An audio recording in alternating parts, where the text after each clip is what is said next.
¿Cómo están?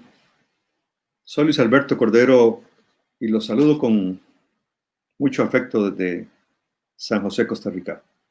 Soy el presidente del Instituto Internacional de Derechos Humanos en el capítulo de esta nación centroamericana. Y nos complace como capítulo nacional sumarnos al tercer Congreso sobre Hambre y Miseria. Las saludamos a todas y a todos los asociados en los distintos países, y especialmente ahora a nuestras amigas y amigos colombianos que son nuestros anfitriones virtuales. Esta mañana me complace mucho presentar al doctor Luis Gerardo Jiménez Arias, miembro de este capítulo, miembro fundador, quien es bioeticista con una carrera académica impresionante. El doctor Jiménez es también máster en microbiología y expecado en una beca Fulbright en biología molecular de la Universidad de Florida, máster en teología del Seminario Católico San Joseph de la Arquidiócesis de Nueva York, bioeticista, como dije, de profesión, graduado de la Pontificia Universidad Regina Apostolum de Roma, Italia, y entre otros honores ha recibido con la aprobación de la Secretaría de Estado de la Ciudad del Vaticano, honores magnos bajo la autoridad de su santidad el Papa Benedicto XVI. La pandemia nos ha afectado a todos y desde luego a algunos más que a otros. Por eso el doctor Jiménez Arias ha decidido hablarnos esta mañana y yo tengo el honor de intentar que conduzcamos esta conversación de la manera más fluida y ordenada en función del tiempo que tenemos entre tantas otras ponencias y conversaciones que vamos a estar escuchando en este encuentro. Él quiere y desea hablarnos sobre qué podemos esperar de la pobreza en la pospandemia, cuando creamos que se puede hablar ya de la pospandemia. Por lo tanto, a mí se me ocurrió formular una serie de preguntas guías, pero Gerardo sabrá con toda propiedad cómo ir conduciendo sus comentarios de esta mañana. A ver, es evidente que la pobreza ha aumentado en América Latina. Pero, Gerardo, ¿podrías expresar tu opinión en relación a este aumento? ¿Cómo puede compararse con lo que teníamos antes, con lo que estamos viviendo ahora y con lo que puede suceder en términos de la pobreza una vez que podamos hablar de que estamos ya en la pospandemia? Muchísimas gracias. Primero, buenos días a todos y muchísimas gracias por invitarme a este congreso y a esta presentación sobre pobreza y COVID, tanto en el presente como futura. Bien, tenemos alrededor de entre más o menos una décima parte de la población mundial vive en estado de pobreza y vive pobreza extrema. Podríamos decir que en general, ¿no? Ahora, en nuestros países, por ejemplo, voy a expresar el caso de Costa Rica, esta pobreza se ha mantenido en los últimos 20, 25 años alrededor del 20%. Y con la pandemia, pues ha aumentado significativamente, entre un 30 y un 50% la pobreza. El dato exacto no lo tenemos. Sin embargo, el INEC, el Instituto Costarricense Nacional de Estadísticas, nos dice también, y otras estadísticas que tenemos, de la Universidad de Costa Rica, que esta pobreza ha aumentado significativamente. Ahora, significativamente hay que hablar de dos tipos de pobreza, porque estamos hablando de la pobreza como el concepto que todos tenemos de pobre, nada más con uno de los factores, o la pobreza multidimensional que habla tanto Oxford. Ahora bien, esta pobreza multidimensional toma en cuenta 10 factores. Entre ellos es el ingreso, uno de ellos es el ingreso, otro de ellos es la educación, pero también tenemos otros factores más. la nutrición, la asistencia escolar, etcétera, etcétera. Se estima que la pobreza puede aumentar en América Latina hasta un 50% debido a la pandemia del COVID. Y antes de hablar de la pandemia del COVID y de la pobreza, quiero decir que la OMS califica la pobreza como otra pandemia, o sea, la pobreza es la pandemia más grande que tenemos. Como teníamos la pandemia de la pobreza, porque la pandemia es una enfermedad que se encuentra en más de 2 o 3 continentes, resulta que esto ya lo teníamos, o sea, ya tenemos el principal problema, que es la pobreza a nivel mundial. Tenemos otro factor, que es el cambio climático, y ahora se nos viene el asunto del COVID. Entonces, el COVID es uno de los factores que agravan la pobreza. No quiero ver la pobreza como consecuencia que el COVID está causando, sino más bien al otro lado, ¿no? O sea, tenemos una pandemia que se ve acentuada por otra pandemia que llega, y esta pandemia que llega le llamamos COVID. Ahora bien, en el mundo, las principales víctimas de esta pobreza son justamente los niños. Aproximadamente han muerto al momento 1.4 millones de personas por COVID. Y al momento, en el año, se estima que morirán 7 millones de niños por hambre, ¿ok? De los 11 millones de personas que morirán por hambre. O sea, alrededor del planeta, este año tendremos 11 millones de muertes por hambre. Es increíble. Pero 7 millones de esos son menores de edad. Y de COVID tenemos al momento 1.5 millones de personas. Ahora bien, la pobreza es otra cosa, que está arraigada más en unos lugares que en otros. Y la pobreza tiene 2 dimensiones realmente, una dimensión vertical y otra dimensión horizontal, podríamos decir.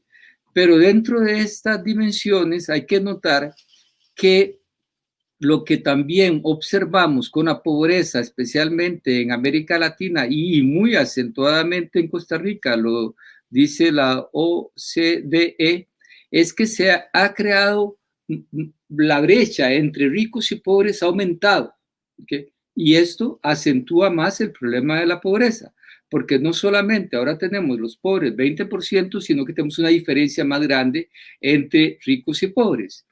Adicionalmente, menciona la OCDE, eso fue en el 2014, mucho antes de que Costa Rica fuera miembro, ahora lo ratifica otra vez, que gran parte de esta pobreza que tenemos es un problema meramente estructural del Estado en cuanto a los salarios del sector público comparados a los salarios del sector privado, que son los del sector público hasta 3 veces mayor.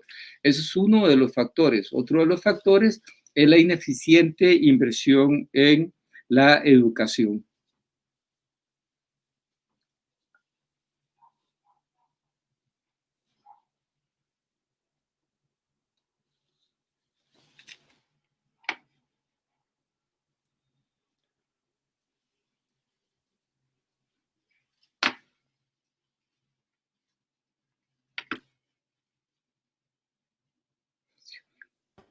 Perdón, Luis Alberto, estás silenciado. Sí, no lo he escuchado. Perdón. Repito, entendemos, Luis Gerardo, que América Latina es la región más desigual del mundo o una de las más desiguales. Que en nuestros países, en algunos casos, a pesar de que los índices de pobreza puedan parecer reducidos, no debería haber ninguno, ciertamente, las expresiones de desigualdad son enormes. Nos decías que la OCDE afirma que tenemos en el caso costarricense problemas estructurales sobre salarios. En el sector público, mayores que en el sector privado, algunas ventajas en el sector privado. ¿Corresponde solo al Estado corregir esas desigualdades, esas disparidades como uno de los factores? ¿Qué más tiene que hacer el Estado y qué más tenemos que hacer los ciudadanos en cada país para contribuir a la reducción de la desigualdad y, desde luego, no empeorar las condiciones de pobreza en nuestros países. Sí, valga decir que en América Latina del año 2001 al año 2014 ha bajado significativamente la desigualdad porque bajó alrededor de un 8 a un 10% y comenzó a aumentar ahora con el COVID, en promedio en América Latina. Mientras en Costa Rica esta desigualdad ha aumentado desde 2001 a 2014, que fue el informe de la OCDE, un 10%. O sea que hay una brecha de 20% entre lo que tiene América Latina de desigualdad y Costa Rica en este momento de la desigualdad que ya teníamos. Ahora bien, ¿le corresponde esto únicamente al Estado? Es una pregunta muy interesante, porque evidentemente no le corresponde, ay Dios mío, ya, ahora sí, no le corresponde evidentemente únicamente al Estado, sino que le corresponde a cada una y a todas las personas. El problema de la pobreza no lo podemos ver únicamente como un problema social. Pienso y tengo lo suficiente evidencia para afirmar que la pobreza se debe a un comportamiento nuestro, y esto lo ha señalado muchísimo la Iglesia Católica en su magisterio a través de los últimos años. Recordemos que desde Trento al Concilio Vaticano II pasaron 400 años, pero en Vaticano II la Iglesia insistió mucho en la cuestión de la pobreza.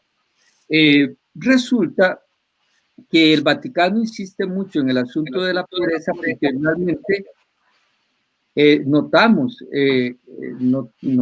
pongámoslo así, que le corresponde a las personas, que es un asunto de índole moral, ¿ok?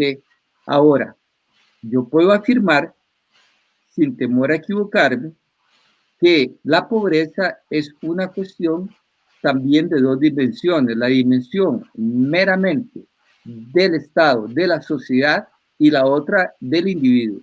O sea, tiene la dimensión personal, individual, y la dimensión comunitaria. La misión comunitaria o la dimensión comunitaria es la que le dejamos al Estado, y la individual corresponde a todos y cada uno. Pero esto está basado en algunos principios éticos y morales. Uno de ellos es el principio de justicia. Y el principio de justicia es aquel principio aristotélico, que se creó en un momento en donde el 40% de la población era libre y el 60% era esclava. Y los esclavos eran considerados cosas.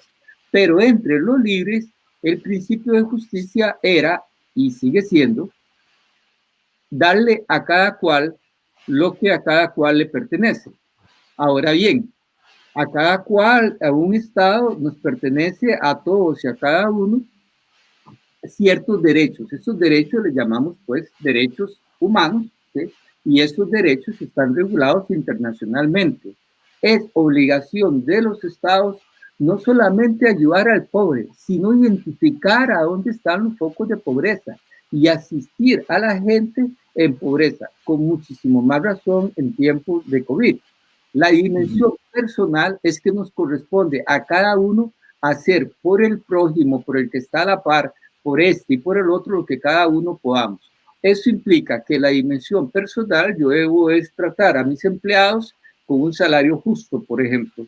Yo debo tratar de ayudar al otro en un estado de emergencia como este, en donde debe prevalecer el principio de solidaridad y subsidiariedad. Esos dos principios éticos son fundamentales en un estado de emergencia como el que tenemos, lo cual implica que de forma ideal, si yo soy un empleado público, yo debería decir, mire, yo renuncio al 10% de mi salario, cosa que, aunque yo lo quiera hacer, el Estado no tiene forma de que yo renuncie a ese 10% de salario. Como no lo tiene, pues yo cojo ese 10% de mi dinero y yo pues lo dono a la gente que más necesitada está. Ahora otra vez, son las dos dimensiones, la dimensión personal de cada uno, de su moralidad, ¿okay? De la ética, y la cuestión del Estado. pero son completamente diferentes. Ahora, yo no puedo decir que el Estado tiene toda la obligación como Estado nada más, porque el Estado realmente, al fin y al cabo, es algo que todos creamos, es algo que nos conviene tener, Claro, pero es una construcción social, ¿no? ser cada uno como individuo es sumamente esencial. Entonces, la solución de la pobreza comienza por el cambio individual. Claro, pero ¿no crees que siendo inherente en la persona humana comportarse de manera pasiva o indiferente en relación al dolor y las necesidades de otros, si dependemos exclusivamente de eso, coincido y concuerdo con tu criterio, pero si dependemos exclusivamente de eso, puede que no encontremos aún en ningún sitio esa solidaridad. Insisto sobre el Estado en tanto debe estar en manos de la política pública soluciones más puntuales y más efectivas, sin dejar de insistir en que a todos los que no estamos más afectados por la pandemia nos corresponde hacer.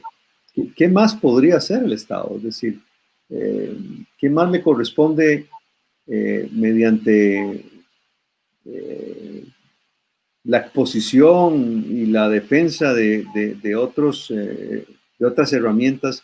¿Qué más puede hacer el Estado en cuanto a lograr una distribución más justa y equitativa de los recursos que pueda contribuir a la reducción de esos niveles de pobreza, especialmente ahora en medio de la pandemia? Claro. Si vemos la pandemia, si vemos la pobreza desde la perspectiva de la OMS, entonces vemos la pobreza como una enfermedad, realmente, porque el concepto de enfermedad de la OMS es muy amplia, no solamente es el bienestar físico, sino social, económico, cultural, etc. Y lo otro, si lo vemos desde el punto de vista de las obligaciones del Estado, pues nuestros estados hemos firmado muchísimos convenios internacionales y estamos sujetos a ciertos acuerdos y que hemos ratificado también. Y entre ellos tenemos el compromiso de disminuir la pobreza entre el 2015 y el 2030. Esto de acuerdo a varios documentos que tenemos presentes y que hemos firmado, ¿no? Ahora bien, el asunto es cómo lo vamos a disminuir, porque resulta que ahora en el tiempo de pandemia estamos retrocediendo a niveles de pobreza entre 8 y 12 años. A ver, sí. Si América Latina o Costa Rica estuvo creciendo a nivel de 0.5, 1.25 anual o 1.50, ¿okay? Y algunos países con crecimiento negativo, ahora imagínense retroceder, que haya un decrecimiento en cuestión de 5 meses de 5%.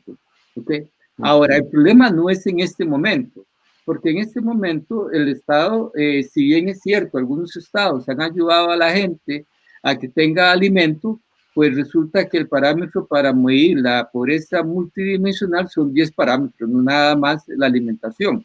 Es también la educación, el acceso al agua y otra serie de factores más.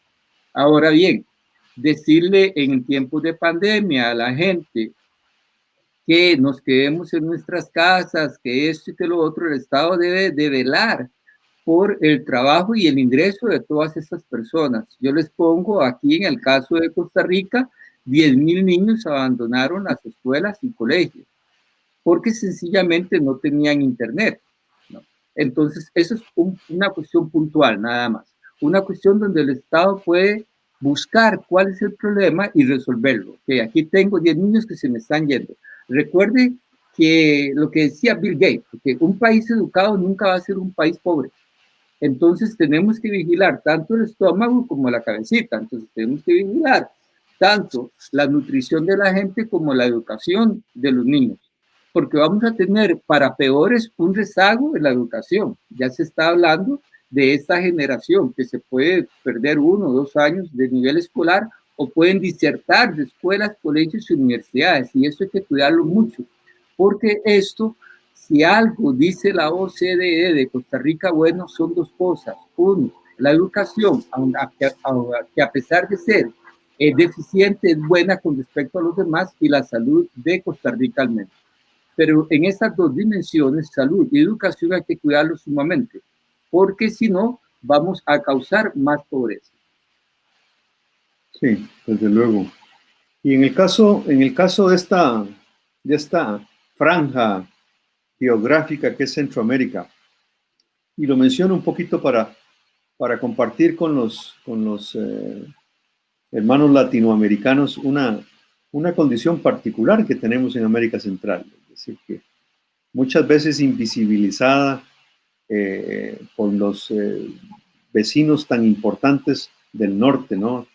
Nuestros hermanos mexicanos, los estadounidenses y canadienses, luego por la inmensa región que es América del Sur, y es que somos una región altamente vulnerable a los fenómenos hidrometeorológicos, y acabamos de pasar seguiditos dos huracanes en América Central que impactaron de manera muy fuerte la costa atlántica de Honduras y de Nicaragua.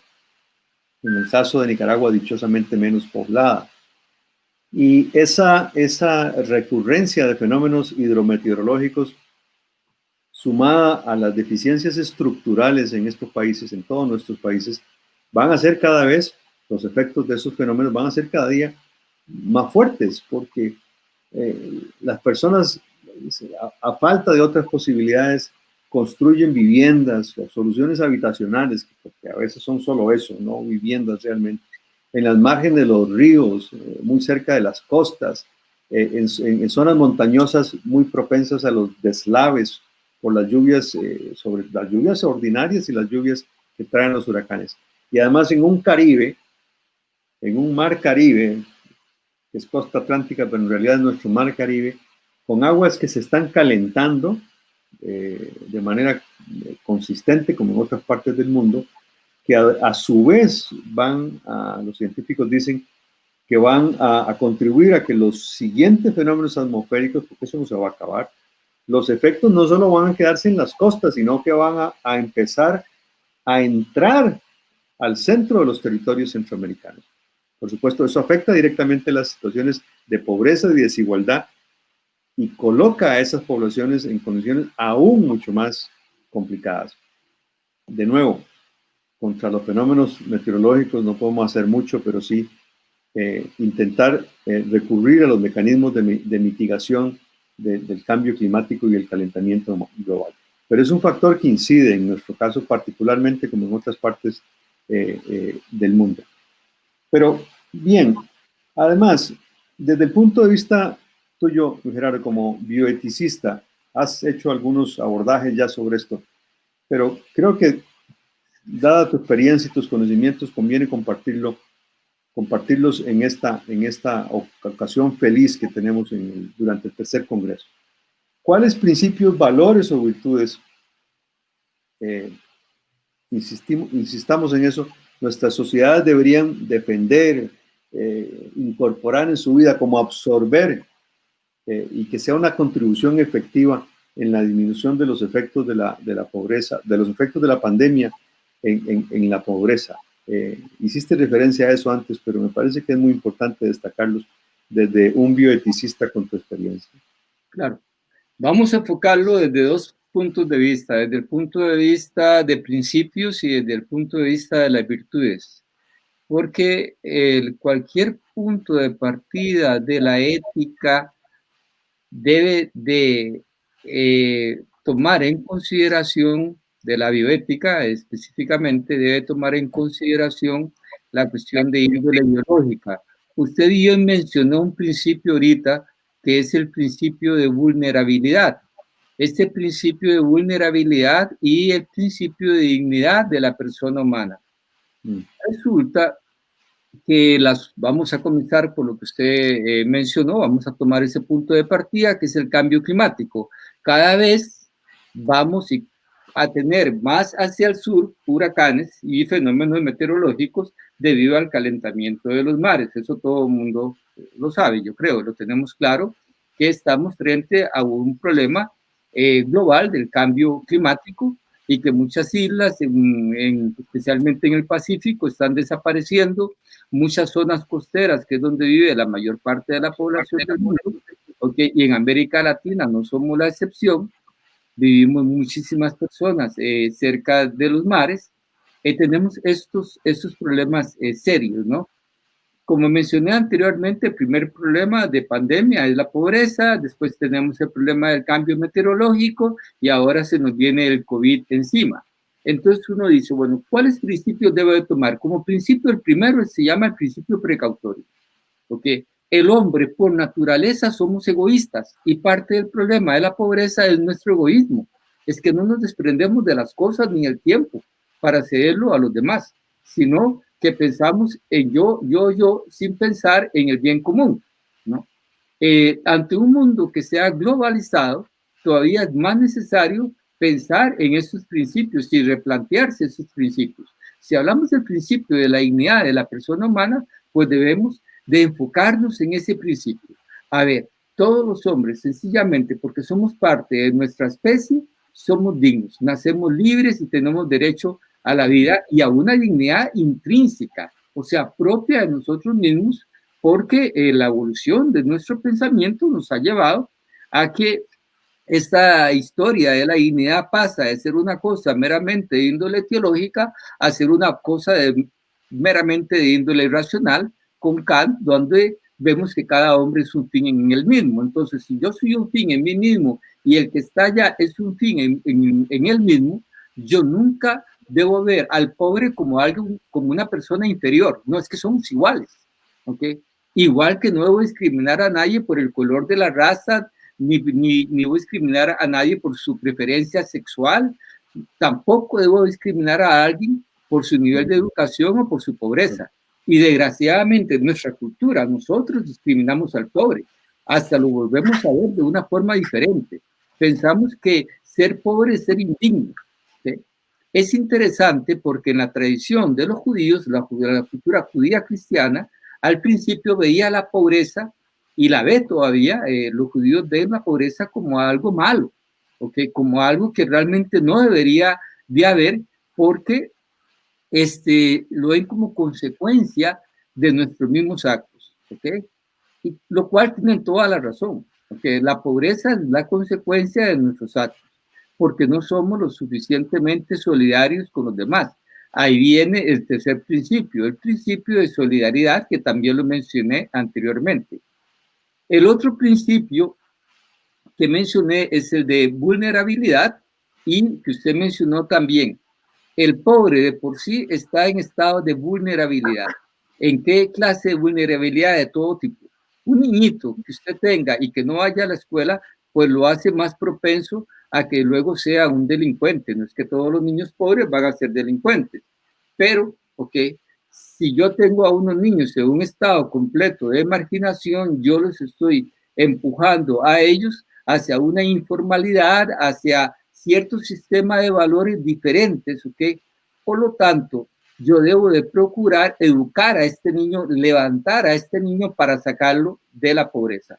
Pero eso, otra vez vuelvo, es un principio de vulnerabilidad y los estados deben de buscar a la gente en estado de vulnerabilidad, deben de procurar también los estados, y todo eso está en nuestros documentos internacionales firmados por nuestros países, de buscar también a las personas que son tratadas indignamente, ¿no? En el tráfico internacional que hay de mujeres, por ejemplo, uno de tantos, ¿no?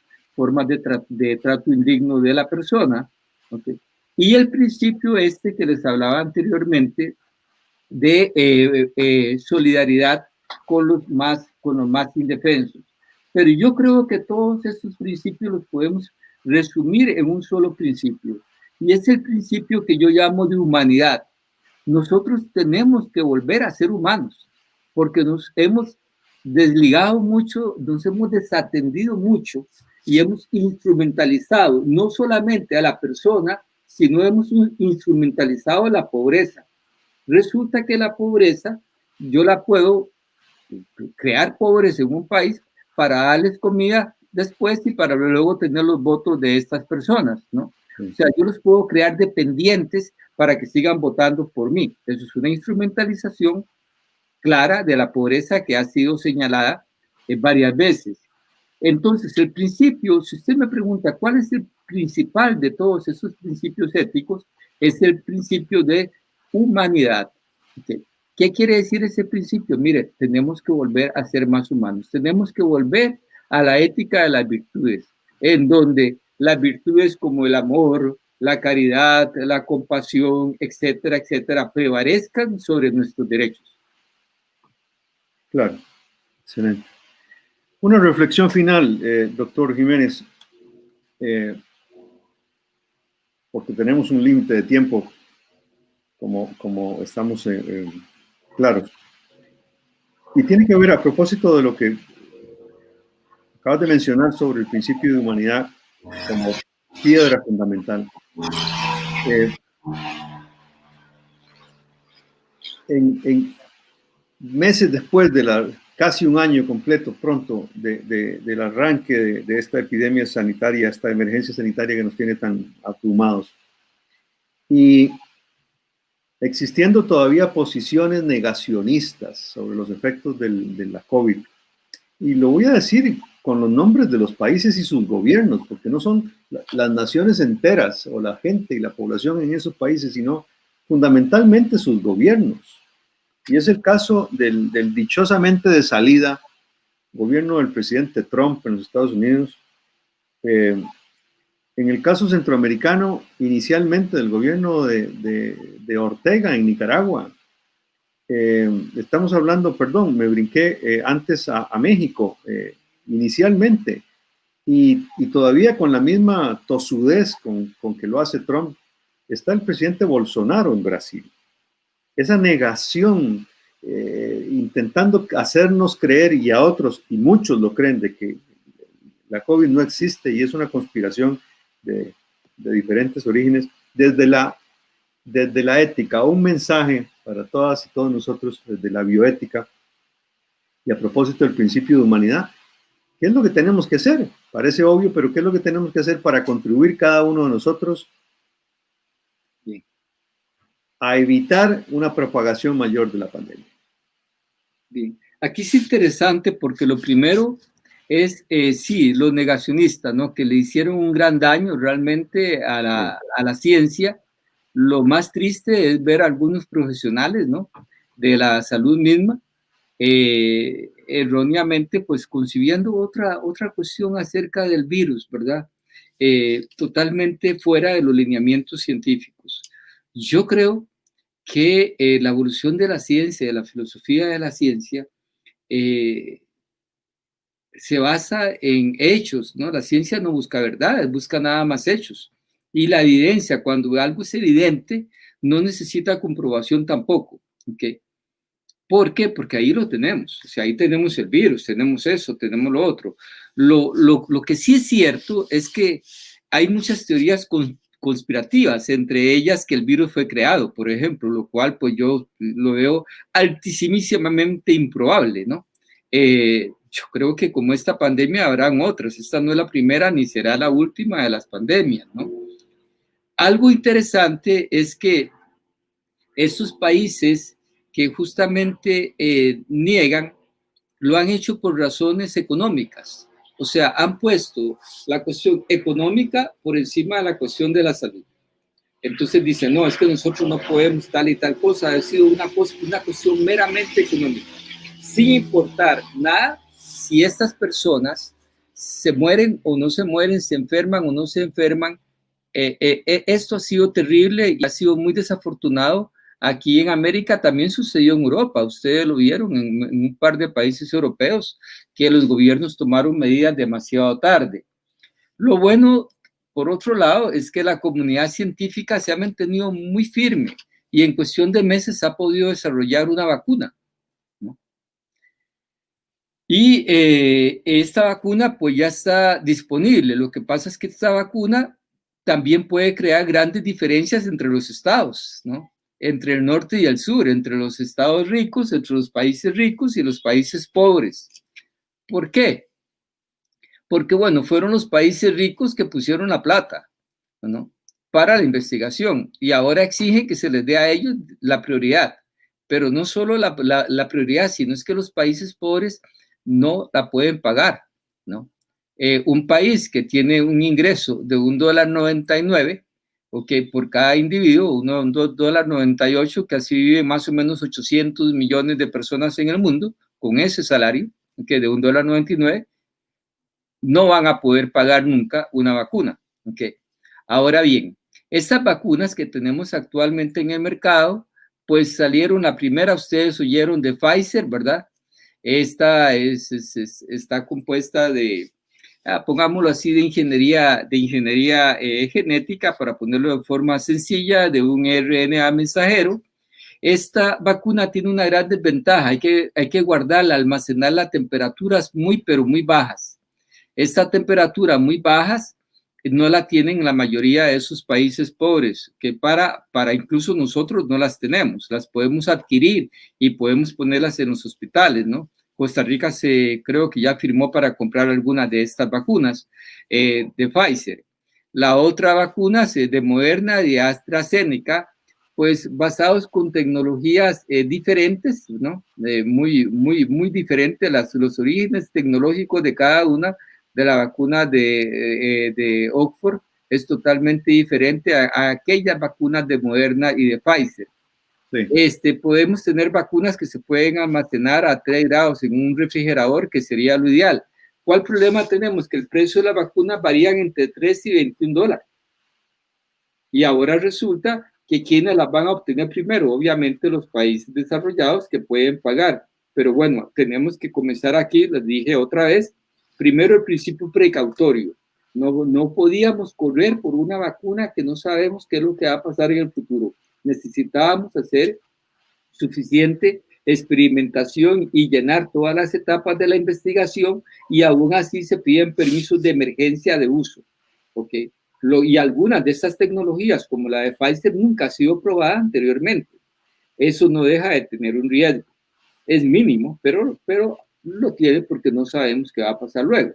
Ahora bien, las tecnologías que nos está presentando otra gente, pues son tecnologías que se han utilizado anteriormente. Igual, esos países no pueden pagar $3, no pueden pagar $1, hay que regalárselas. Y ahí viene el otro principio, el principio de solidaridad, ¿ok? Y el de vulnerabilidad, porque entonces esos países son los que menos van a poderse integrar eventualmente al mercado laboral, y son los países en donde hay mayor nivel de pobreza en el mundo. Claro. Yo creo que vamos a crear en los próximos 2, 3 años, porque recordemos que esta pandemia no es que va a desaparecer mañana o pasado mañana, no, esta pandemia vino aquí para quedarse. Lo que sucede es que tenemos una vacuna ahora y necesitamos un nivel de inmunización de la población suficientemente alto para decir que está controlada, pero ahí la vamos a tener. Okay. Claro, indefinidamente. Doctor Jiménez, muchísimas gracias. Muchísimas gracias por esta intervención, y de nuevo a las compañeras y compañeros miembros de los capítulos nacionales de esta organización, desde Costa Rica les enviamos un afectuoso saludo y muchos éxitos durante nuestro tercer congreso sobre hambre y miseria.